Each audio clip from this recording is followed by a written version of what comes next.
एक अजीब इत्तेफाक था कि जब भी मेरी बीवी प्रेग्नेंट होती तो नौकर बहुत खुश दिखाई देता और कहता, साहब मैं बाप बनने वाला हूँ। हालांकि वह केवल 20 साल का था और जब भी मेरी बीवी की डिलीवरी का वक्त होता तो वह मुझसे छुट्टी मांगता था। कहता कि मुझे अपनी बीवी को अस्पताल लेकर जाना है। मैं बहुत हैरान हो जाता था कि उसने इतनी कम उम्र में शादी कब की। एक दिन मैं अपनी बीवी को मायके छोड़कर आया। आधी रात को मेरी आंख खुली तो पानी पीने के लिए मैं बाहर आया। तभी मैंने नौकर के कमरे की लाइट जलती देखी तो मैं हैरान हो गया। जब मैंने अंदर कदम रखा तो मैं पत्थर का हो गया, क्योंकि वहाँ आज हमारी शादी को 3 साल पूरे होने के बाद मेरी बीवी ने मुझे मेरे जीवन की सबसे बड़ी खुशखबरी सुनाई थी।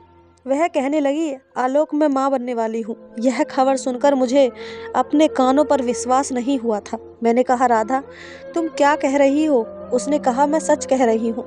भगवान की कसम, बहुत जल्द हमारे पास एक छोटा सा खिलौना आ जाएगा। उसकी बात सुनकर मेरे दिल में तो खुशी की लहर दौड़ने लगी थी।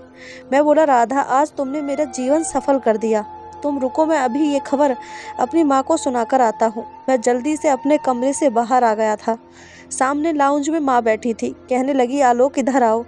मेरे पास में माँ के पास जाकर बैठ गया था। मुझे पता था कि आज फिर वो मेरी दूसरी शादी की बात करने बैठी हैं। वो बोली, आलोक मेरे बच्चे, तुम्हारी बीवी राधा तो बांझ है, वो तुम्हें कभी भी औलाद नहीं दे सकेगी।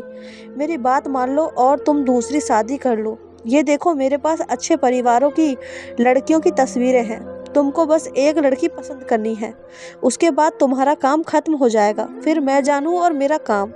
मेरे होठों पर मुस्कुराहट फैल गई थी। मैं बोला, माँ अब इन तस्वीरों को छोड़ दो, मैं आज आपको बहुत अच्छी खबर सुनाने वाला हूँ। माँ भी सुनने के लिए बेताब हो गई थी। वो बोली, जल्दी बताओ क्या कहना चाहते हो? मैं बोला, माँ आप दादी बनने वाली हैं। माँ ने हैरानी से मेरी तरफ देखा था। फिर वो बोली, तुम अपनी शादी टालने के लिए झूठ मत बोलो। मैं बोला, माँ मैं सच कह रहा हूँ, मुझे ये खुशखबरी राधा ने खुद सुनाई है। माँ ने दोनों हाथ जोड़कर भगवान का शुक्रिया अदा किया था। माँ कहने लगी, हे भगवान का शुक्र है, मैंने सभी कर्मचारियों को मिठाई और कुछ पैसे बांटने के बारे में सोचा। जब मैं बाहर निकला तो मेरा माली रामू खड़ा हुआ मुस्कुरा रहा था। उसके चेहरे पर सच्ची खुशी नजर आ रही थी। मैंने आगे बढ़कर कहा कि क्या बात है रामू, तुम तो बहुत खुश नजर आ रहे हो। तो वो बोला, साहब जी मैं बाप बनने वाला हूँ। उसकी बात सुनने के बाद मैंने उसके चेहरे को बड़े ध्यान से देखा। मैंने कहा कि क्या कह रहे हो तुम? तुम्हारे चेहरे से तो ऐसा नहीं लगता कि तुम शादीशुदा हो, बल्कि मैं तो तुम्हें बच्चा समझता था। वो बोला, साहब जी हाँ मैं अभी बच्चा ही हूँ, लेकिन हमारे लोगों में जल्द शादी करने का रिवाज है। मैं हंसा और बोला, चलो ये भी बहुत अच्छी बात है। फिर मैंने मिठाई बांटी और कर्मचारियों में पैसे बांटे थे। मैं वापस राधा के पास आ गया था। वो मुस्कुरा रही थी। मैं बोला, राधा तुम्हें मालूम है क्या, हमारा माली रामू भी बाप बनने वाला है। राधा के चेहरे का रंग एकदम से उड़ गया था। मैं बोला, राधा तुम्हें क्या हुआ, तुम इतनी परेशान क्यों हो गई? वो एकदम से हड़बड़ा गई थी। वो बोली, अरे नहीं नहीं, ऐसी कोई बात नहीं है। वो मैं सोच रही थी कि इतनी कम उम्र में वो बाप कैसे बनने वाला है। मैं हंस दिया था और बोला, हाँ मैं भी कुछ ऐसा ही सोच रहा था। खैर मेरी तो एक ही प्रार्थना है कि भगवान हम सभी को बच्चे दे। उस दिन के बाद से मेरी ज़िंदगी बदल सी गई थी। शादी के पहले 2 साल राधा के साथ मैंने बहुत अच्छे से गुजारे थे, लेकिन तीसरा साल शुरू होते ही लोगों ने मुझसे बच्चों के बारे में सवाल पूछ पूछ कर मेरी नाक में दम कर रखा था। मेरी माँ ने भी मुझे हुक्म सुना दिया था, आलोक तुम्हारी बीवी बांझ है, ये पूरी जिंदगी तुम्हें संतान नहीं दे पाएगी। अपना समय बर्बाद करने से बेहतर है कि तुम दूसरी शादी कर लो। माँ की बातें सुनकर जब मैं अपने कमरे में जाता तो राधा को रोते हुए पाता। वह बार बार मुझसे सवाल पूछती, क्या तुम अब मुझे छोड़ दोगे? क्या आप अपनी माँ की बात मान लेंगे? नहीं, मैं कसम खाकर उसे विश्वास दिलाता था, पर अब उसके मन में डर बैठ चुका था कि मैं उसे छोड़ दूंगा। उसे दिलासा देने के लिए मैंने यहाँ तक कह दिया था कि राधा अगर तुम मुझे बच्चे ना दे सकी तब भी हम एक बच्चे को गोद ले लेंगे, लेकिन मैं तुम्हें कभी भी नहीं छोड़ूंगा। खैर अब मेरी ज़िंदगी में सुकून आ गया था। माँ ने भी मेरी दूसरी शादी के बारे में सोचना छोड़ दिया था और राधा ने भी अब रोना धोना छोड़ दिया था। मैं जितना हो सके राधा का ख्याल रखता था। 3 साल बाद हमारे घर बच्चा पैदा होने वाला था, इसलिए मैं बहुत सावधानी बरत रहा था। राधा को बेड से भी उठने नहीं देता था। खैर समय बीतता रहा और राधा का पेट बाहर दिखने लगा था। एक दिन मेरा माली रामू मेरे पास आया और बोला, साहब जी आज मुझे छुट्टी चाहिए। मैंने बोला, क्यों, सब ठीक तो है? आजकल तुम बहुत परेशान लग रहे हो। उसने कहा, जी साहब जी, आज मेरी घरवाली की तबीयत ठीक नहीं है। मुझे उम्मीद है कि आज मेरी बीवी की डिलीवरी होने वाली है। यह सुनकर मैं बहुत खुश हुआ और अपनी जेब से अच्छी खासी रकम निकालकर उसे थमा दी थी। मैंने कहा, ये पैसे रख लो और अपनी बीवी को किसी अच्छे अस्पताल में ले जाना। उसने पैसे तो रख लिए, लेकिन उसने कहा, साहब हम गरीब लोग अस्पताल के चक्कर नहीं लगाते। हमारे घर में एक दाई आती है और बच्चे को हमारे हाथों में थमाकर चली जाती है। उसने कहा, साहब जी हो सकता है कि आपकी बीवी की भी तबीयत खराब हो रही हो। आप एक बार अपने कमरे में जाकर उन्हें देख तो लो।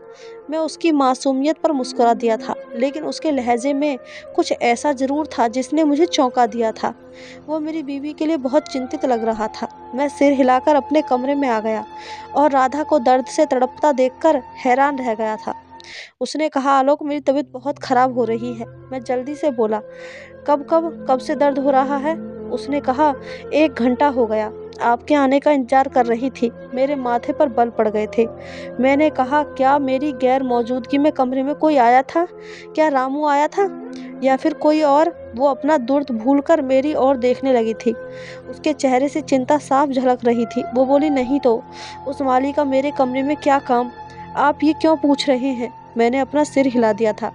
मैंने अपने आप को कोसा कि आलोक तुम्हारी बीवी की तबीयत खराब है और तुम मुझसे किस तरह के सवाल पूछ रहे हो। मैं राधा के पास जाकर बैठ गया और उसका हाथ पकड़ा और बोला, मैं तुम्हें अस्पताल ले चलूं। उसने ना में सिर हिला दिया था। वो कहने लगी, मैंने अपने डॉक्टर को कॉल किया था। वो कह रही थी कि अगर तुम नॉर्मल डिलीवरी चाहती हो तो जब तक तबीयत ज़्यादा खराब ना हो जाए घर से मत निकलना। वो कह रही थी कि घर में ही डिलीवरी की कोशिश करें। मैंने हाँ में सर हिला दिया था। मुझे इन सब मामलों की इतनी ज़्यादा समझ नहीं थी। ये औरतों के मामले औरतें ही जाने। मैंने ऑफिस से छुट्टी ली थी और सारा वक्त अपनी बीवी के साथ ही रहा था। उसका चेहरा बहुत सख्त था।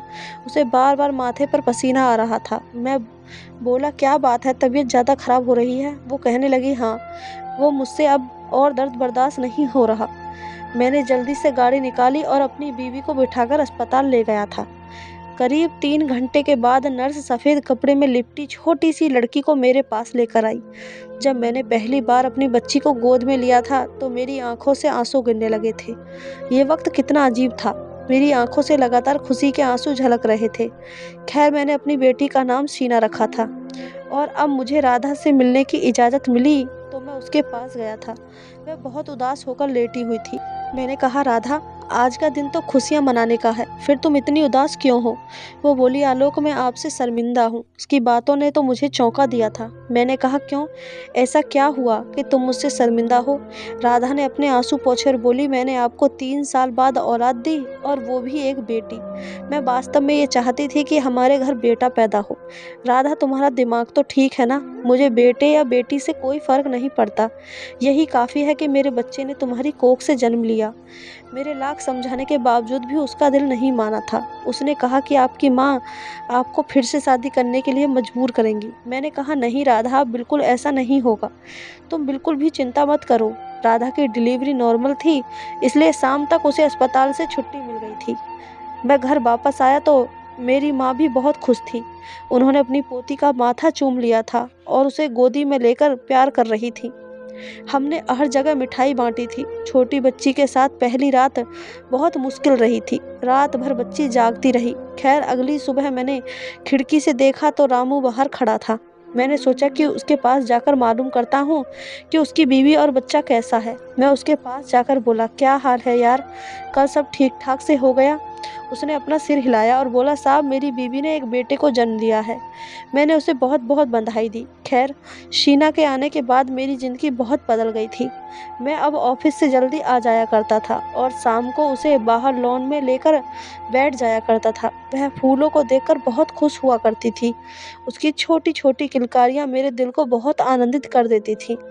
जब उसे भूख लगती तो मैं उसे कमरे में ले आया और राधा के पास लिटा दिया। राधा बिस्तर पर लेटी हुई थी, इसलिए मैं खुद ही उसका फीडर तैयार करने लगा था। मैंने कहा, राधा, हमारी शीना बगीचे में इतनी खुश होती है जैसे किसी की माली की बच्ची हो। मैंने बहुत सामान्य रूप से बोला था, लेकिन जैसे ही मैं फीडर लेकर पीछे मुड़ा तो राधा के माथे पर मुझे बल नजर आए। वो बोली, आपकी इस बात का क्या मतलब है? क्या आपको लगता है कि आपकी बीवी बदकिरदार है? मैंने तुरंत अपने दोनों कानों को पकड़ा और भगवान से माफ़ी मांगी। मैं तो ऐसी बात सोच भी नहीं सकता। वह चुपचाप लेट गई थी। मैं इस बात से बहुत परेशान हो गया था कि मेरी बीवी ने ऐसा कैसे सोच लिया था कि मैं उस पर शक कर रहा हूँ। खैर, तब मुझे ऑफिस से कॉल आ गई थी। मुझे बताया गया था कि कोई फॉरेन कंपनी हमारी कंपनी को विजिट करने आई है, इसलिए मुझे इसी वक्त ऑफिस जाना पड़ा था। मैं राधा को बताकर निकला था कि मैं ऑफिस जा रहा हूँ। उसने मुझसे कुछ नहीं कहा था, सिर्फ हाँ में सिर हिला दिया। मुझे पता था कि वो मुझसे नाराज़ थी, इसलिए मैंने भी सोचा कि घर से बाहर जाना ही अच्छा है। खैर, मैं गाड़ी में बैठकर ऑफिस की ओर जा ही रहा था कि तभी मेरे बॉस की मुझे कॉल आ गई। उन्होंने मुझे एक फ़ाइल के बारे में बताया जो मुझे लेकर जानी थी, इसलिए मुझे आधे रास्ते से घर वापस आना पड़ा था। मैं अपनी धुन में अपने कमरे की ओर बढ़ रहा था, तब मेरे कानों में राधा की आवाज़ सुनाई दी थी। भगवान जाने वह किससे बात कर रही थी। वो कह रही थी, तुम्हें पता है क्या, शीना के बारे में उसने क्या बात की? वह कह रहा था कि शीना तो किसी माली की बेटी लगती है। मैंने झटके से दरवाज़ा खोला था क्योंकि मैं जानना चाहता था कि मेरी बीवी किससे बात कर रही है। सामने का दृश्य देखकर मेरा दिल एकदम से थम गया था, क्योंकि वहाँ कोई और नहीं, रामू खड़ा था। वह हक्का बक्का रह गया था, जबकि राधा के चेहरे की भी हवाइयाँ उड़ी हुई थीं। मैंने कहा, रामू, तुम यहाँ क्या कर रहे हो? तुम्हें इस वक्त बगीचे में नहीं होना चाहिए था क्या? उसने हकलाते हुए जल्दी से बोला कि मुझे तो मैम साहब ने बुलाया था। उसने अचानक से राधा की ओर देखा था। उसने जल्दी से पर्स से 1000 रुपये का नोट निकालकर रामू को पकड़ा दिया और बोली, इन पैसों से अपने बेटे के लिए कुछ खरीद लेना। उसने पैसे लिए और कमरे से बाहर चला गया था। राधा बहुत घबराई हुई थी। वो बोली, दरअसल मुझे सीना के लिए खैरात देनी थी, इसलिए मैंने रामू को बुलाया था, क्योंकि उसका छोटा बच्चा हुआ है ना। मैंने हाँ में सिर हिलाया और अपनी अलमारी से फाइल निकाल कर बाहर निकल गया था। राधा की आवाज़ अभी तक मेरे कानों में गूंज रही थी। वह एक माली के साथ खुलकर कैसे बात कर सकती है? मैंने आज तक उसे कभी भी किसी के साथ इस तरह बात करते नहीं देखा था। मैं खुद को शांत करने की पूरी कोशिश कर रहा था। मैं अपना मन इस बात से हटाना चाहता था। तब मैंने सोचा कि मेरी बीवी सच में हालात से लड़ने वाली स्त्री है। वह यकीनन यही सोचती होगी कि जब मेरी बेटी के पास सब कुछ मौजूद है, तो माली के बेटे के पास भी सब कुछ ना कुछ ज़रूर होना चाहिए। खैर, वक्त बीतता गया और सीना जब 4 साल की हुई तो राधा ने मुझे ये खुशखबरी सुनाई कि वह फिर से माँ बनने वाली है। मैं भगवान का जितना शुक्रिया अदा करता उतना कम था। कहाँ मैं इतने लंबे समय से बच्चों के लिए तरस रहा था और अब भगवान मुझे खुशियाँ ही खुशियाँ दे रहा था। मैं शीना को गोद में उठाकर बाहर लेकर आया था। मैंने उसे लॉन में लिटा दिया था। वह आकाश में उड़ते पक्षियों को देखकर बहुत खुश हो रही थी। तभी मेरी नज़र रामू पर पड़ी थी। वो बेहद खुश नज़र आ रहा था, तो पौधों को पानी दे रहा था और साथ ही साथ गुनगुना रहा था। मैं बोला, क्या बात है रामू, तुम बहुत खुश नज़र आ रहे हो? वो बोला, साहब जी, भगवान ने मेरी सुन ली है, मेरी बीवी पेट से है। मैं हंस दिया और बोला, क्या बेहतरीन इत्तेफाक है कि मेरी बीवी भी पेट से है। मेरी बात सुनकर वो चुप हो गया था। दरअसल मेरी बात सुनकर उसे मुझे बधाई देनी चाहिए थी ना, लेकिन वह मुंह मोड़कर खड़ा हो गया था। और दूसरी बार फिर से ऐसा हुआ था कि जिस दिन मेरे घर बेटी का जन्म हुआ था, उसी दिन उसकी बीवी ने भी बच्चे को जन्म दिया था। मैंने रामू से पूछा था कि तुम्हारा बेटा या बेटी? उसने मुस्कुराते हुए बताया कि मेरे एक दूसरा बेटा पैदा हुआ है। मैंने खुशी से कहा था कि ये तो भगवान की देन है, लेकिन राधा इस बार भी बहुत उदास थी। मैंने उससे कहा कि भगवान की मर्जी है, तुम बेवजह बेटियों के पैदा होने पर दुखी होकर भगवान को नाराज मत करो। फिर दूसरी बेटी तो मेरे लिए बहुत लक्की साबित हुई थी। उसके पैदा होते ही मेरी तरक्की हो गई थी। मुझे अचानक मेरे बॉस ने अमेरिका भेजने का फैसला किया था। आज शाम की फ्लाइट थी जब मैंने ये बात राधा को बताई तो वह बहुत परेशान हो गई थी, क्योंकि माँ भी मामा के यहाँ गई हुई थी। वो कहने लगी, मैं घर में अकेली कैसे रहूँगी, फिर दो दो बच्चों को संभालना भी बहुत मुश्किल काम है। मैं बोला, हाँ मुझे तुम्हारी परेशानी का ख्याल है, इसलिए मैंने इरादा कर लिया है कि मैं तुम्हें तुम्हारी माँ के घर छोड़कर आ जाऊँगा। वो तैयार हो गई तो मैं उसे छोड़कर आ गया। मेरी फ़्लाइट तो रात 12 बजे की थी, लेकिन फ़्लाइट लेट हो गई थी। अब मेरी फ़्लाइट को सुबह 4 बजे उड़ना था। मैं अपने कमरे में बैठा ऑफिस की कुछ ज़रूरी फाइलें देख रहा था कि अचानक मेरी नज़र रामू के कमरे पर पड़ी थी। उसके कमरे की लाइट जल रही थी। रामू उस कमरे में अकेला रहता था। वह अपनी बीवी को यहाँ साथ नहीं लाया था। मैं सोचने लगा था कि वो इस समय यहाँ क्या कर रहा है, कहीं उसकी तबीयत तो खराब नहीं। यह सोचते हुए मैं जल्दी से उठकर खड़ा हो गया था। मैं उसके कमरे में जाकर उसका हालचाल जानना चाहता था। मैं जैसे ही दरवाजे तक पहुँचा और दरवाजे के हैंडल पर हाथ रखा तो मेरे कानों में एक औरत की आवाज़ सुनाई दी थी, रामू मैं तुम्हारी बेटियों को तुमसे मिलवाने लाई हूँ। यह आवाज़ तो बहुत जानी पहचानी सी थी, और ये आवाज़ किसी और की नहीं बल्कि मेरी बीवी राधा की थी। मेरे सिर पर तो आसमान गिर पड़ा था। मैंने जल्दी से दरवाज़ा खोल दिया था। सामने राधा, दो लड़कियां और रामू खड़ा था। राधा मुझे देखकर गुमसुम सी हो गई थी। मैं बोला, ये क्या बकवास है राधा। राधा रोने लगी थी। वो बोली, आलोक मैं आपको सब सच सच बता देना चाहती थी।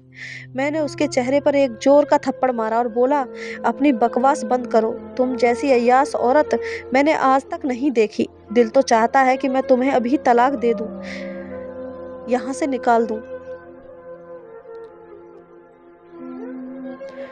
दिल तो चाहता है कि मैं तुम्हें अभी तलाक देकर यहाँ से निकाल दूं।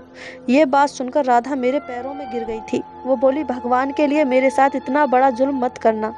मैं बहुत मजबूर थी आलोक। शादी के 3 साल तक हमारे यहाँ कोई औलाद नहीं हुई। उसका कसूरवार कौन था? कोई भी नहीं, क्योंकि औलाद तो भगवान के हाथ में होती है ना। वो जिसे चाहे उसकी झोली में औलाद से भर दें और जिसे चाहे उसे इस खुशी से दूर रख दें। फिर लोग मुझे क्यों दोष दे रहे थे? मैं मजबूर हो चुकी थी। जब मैंने खुद की जांच कराई तो ये साबित हुआ था कि मैं माँ नहीं बन सकती हूँ। तुम्हारी माँ जो मुझे बांझपन को लेकर ताने मारती थी वो सच था। मैं सच में औलाद पैदा करने के काबिल नहीं थी। मैं ये हकीकत आपको बता नहीं सकती थी, फिर तो आप मुझे छोड़ ही देते। इसलिए मैंने घर के मालिक को विश्वास में लेने की कोशिश की थी। मैंने उससे कहा कि मैं बच्चा गोद लेना चाहती हूँ, तुम मेरी मदद करो। वो बोला, मैम साहब छोटा मुँह बड़ी बात, लेकिन मेरी बीवी पेट से है, हमें इस बच्चे की ज़रूरत नहीं है, क्योंकि मेरे पहले से 4 बच्चे हैं। यदि आप कहें तो यह औलाद मैं आपको दे दूंगा, मगर फिर आपको मेरा ख्याल रखना होगा। वह घर का माली था, इसलिए मेरे मन में ख्याल आया कि क्यों ना मैं ये सबको बता दूं कि मैं पेट से हूँ, और फिर मैंने ऐसा ही किया। रामू को उसकी औलाद के 2 लाख रुपए दिए थे और शीना हमारी हो गई थी। लेकिन मेरी ख्वाहिश थी कि हमारे घर एक बेटा भी पैदा हो जाए, इसलिए मैंने माली से कहा कि मुझे बेटे की ज़रूरत है। वह बोला कि मेरी बीवी आपके लिए बच्चा पैदा करने के लिए तैयार है। मैं बहुत खुश हो गई थी, और जिस दिन वह पेट से हुई मैंने आपसे कह दिया कि मैं फिर से पेट से हूँ। आलोक, मैंने दोबारा ये खेल सिर्फ बेटे के लिए रचा था, लेकिन इस बार भी रामू के यहाँ बेटी पैदा हुई। मैं समय समय पर रामू की मदद करती रहती थी। इसी वजह से मेरे सिर से तलाक का बोझ उतर गया था।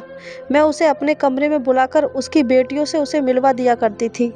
फिर आज आपने बताया कि आज आप अमेरिका जा रहे हैं, तो मैंने रामू से कहा कि अपनी बीवी को लेकर यहीं आ जाना, मैं बच्चों से उसे मिलवा दिया करूँगी।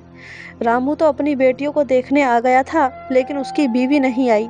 वो कहने लगी कि मैंने एक बार जो चीज़ दे दी, अब मैं पीछे मुड़कर उसे देखना नहीं चाहती। ये मेरी हकीकत है, आप मुझे माफ़ कर दो। मैंने ये सब आपके प्यार के लिए किया था, मैं आपको खोना नहीं चाहती थी। मैंने गुस्से से चिल्लाते हुए राधा को बोला, राधा मैंने तुमसे कहा था ना कि मैं बच्चा गोद लेने को तैयार हूँ, फिर क्यों तुमने मुझसे ये सब छुपा के रखा? तुमको मुझे सब सच सच बताना चाहिए था। राधा ने मेरे आगे हाथ जोड़ लिए थे। उस वक्त मेरे सामने एक मजबूर औरत खड़ी थी, जिसे समाज के लोगों ने इस हद तक मजबूर कर दिया था कि उसे पैसों से औलाद खरीदने पर मजबूर होना पड़ा था। मुझे उस वक्त उस पर बहुत दया आ रही थी। मैं जानता था कि वह चाहकर भी मुझ पर भरोसा नहीं कर सकती थी, क्योंकि समाज में ऐसे भी लोग हैं जो दूसरी शादी के लिए हमेशा तैयार रहते हैं। जरा सा इशारा मिले तो दूसरी शादी की चाहत में पहली को छोड़ने के लिए तैयार भी हो जाते हैं। राधा के आंसू पोंछते हुए मैं बोला, राधा, मुझे तुमसे सिर्फ इस बात की शिकायत है कि तुमने मुझसे इतनी बड़ी बात छिपाई। उसने मेरी तरफ देखकर बोला, क्या आपने मुझे माफ़ कर दिया? मैंने हाँ में सर हिला दिया तो वह एकदम शांत हो गई थी। फिर वो बोली, आलोक, हम इन लड़कियों को अपने साथ रख सकते हैं ना? मैंने बोला, पगली, ये हमारी बेटियां हैं, हमारे साथ नहीं रहेंगी तो कहाँ जाएंगी? मेरी बात सुनकर राधा की आंखों में खुशी के आंसू आ गए थे। मैंने रामू का शुक्रिया अदा किया और उससे विनती की कि वह इस राज को अपने सीने में दफन कर ले। वो बोला, ऐसा ही होगा। राधा ने अपनी बेटियों को गोद में उठा लिया और मेरी तरफ देखकर मुस्कुराने लगी। मैंने राधा का हाथ पकड़ा और उसे अपने साथ अपने घर की ओर ले गया था, क्योंकि वो मेरी बीवी और मेरी इज्जत थी। उसकी जगह और सम्मान मेरे घर में ही था। तो दोस्तों, ये थी हमारी आज की कहानी। अगर आपको ये कहानी अच्छी लगी हो तो वीडियो को लाइक और चैनल को सब्सक्राइब ज़रूर करें। धन्यवाद दोस्तों।